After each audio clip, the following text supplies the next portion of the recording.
Is social media really wrecking vending, particularly on the lemonade side? And I'm talking mostly about TikTok. Let's get into it and unpack it. This is Mike, the Caesar of concessions. All right. So, yeah, we were looking, my wife and I, she was looking at some TikTok videos of lemonade vendors, a few days ago.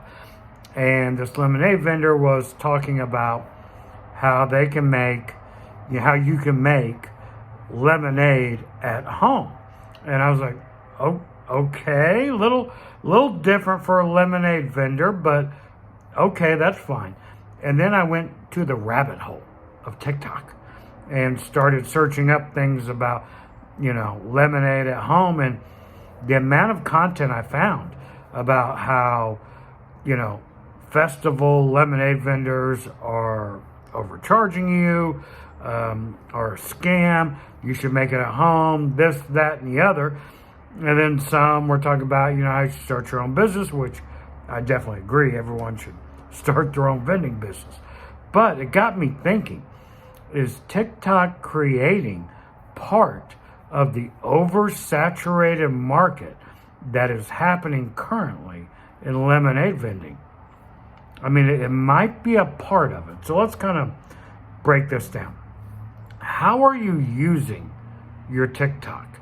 And look, I'm going to talk about me doing YouTube videos as well, because this could be the pot calling the kettle black. But we'll unpack that in a minute. First, how are you using your TikTok, right? If you're using your TikTok to generate customers, right, to show off your product and this and that, I think that's wonderful, and that's a great marketing tool for you.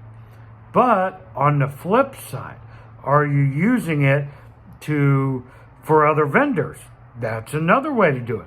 Or is it just being used to get clicks and get paid from TikTok, which I'm not going to fault anybody from getting paid from social media, right? That would be foolish coming from me. But I think it depends how you use it as a vendor and how you want to use this particular platform for your own family's needs, right? I have no idea how much TikTok pays. I don't have a TikTok. I did for about a month, and then I personally deleted it and deleted the app off my phone. But I was going to use it in conjunction with my YouTube channel. And I saw that the views were getting out there to people that weren't vendors. And for me, that's just not what my channel's about. When I started this channel 6, 7, 8 years ago, it was just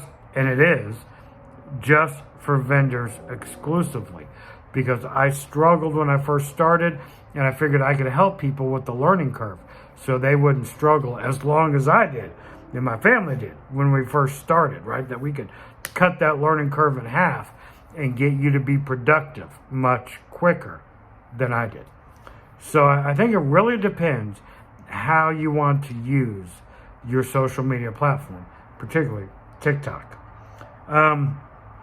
Is it causing an oversaturated market, particularly in lemonade vending? And I do think there's a part of that. Just because TikTok is so doggone popular and it reaches such a wider audience than a specific YouTube channel geared towards a specific niche, right? When you're doing a TikTok, it reaches out there to so many people, and same could be said for YouTube, but I think the algorithms are completely different in how they're thrown out there.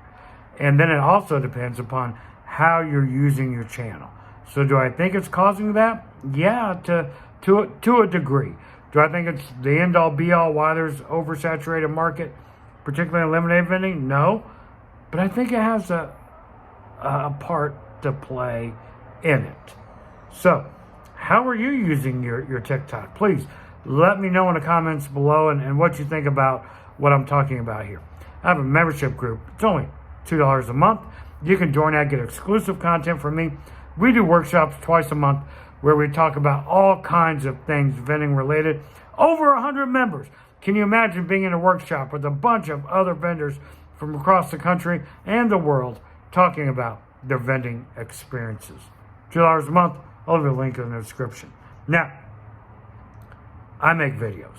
Obviously, you're watching this. So is this the pot calling the kettle black? Well, maybe. I don't know. But my intent is to deliver content only for vendors. If outside people see it, and I know there's a few that are like 9-to-5ers, I guess. It's like, oh, maybe I should get into business. And yes, you should. But that's what my channel is for vendors. It's not necessarily for the general public, right? So I don't know if I'm doing the same thing as a TikToker, but I'm trying not to. I'm trying to really base my niche just upon vendors. Now, let's get back to the TikTok thing and maybe my channel too. Is it helping your business when you're sharing your recipes, much like I do? Is it helping your business, when you're talking about how much you make? I don't know if that's the case. I don't know if that's helping you as a business owner, because what that's going to do is create the oversaturated market. And maybe, and it hasn't happened to me yet, but it possibly could, that someone across the way has seen your content and they got into business and now they're taking your sales. So is it helping you? I don't know. It depends upon what you want as a content creator or what you want as a vendor. If you're okay with that. It really just depends upon how you're focusing your channel to be. Okay. Now, is it good for the business? I had to think about this one long and hard. Now, is it good for the business? Is it good for you? Well, for me, I have a sponsor, kettlecornmachine.com. They have the best lemonade and kettle corn equipment in the market. Check them out, kettlecornmachine.com. I get paid from a sponsor. I get paid from YouTube. But guys, this is what it's morphed into. It wasn't this way from the beginning. The channel just grew over time, and I gotten paid from YouTube. And I got a sponsor, and I have a membership group, right? So, yeah, when I'm retired, hopefully next year or the year after, and my kids take over our concession business and the mobile side of the company, and they're doing it all, I'm still going to be doing YouTube. This is how I'm going to help generate money for my family. Well, for me and my wife, because we're going to be traveling and going to different fairs and festivals and interviewing different. I got big plans for the channel once we retire. But so for my business model, yeah, it's the right thing because I don't have a ton of competition in my concession business. My competitors at some other park, way over yonder. They're not right in front of me.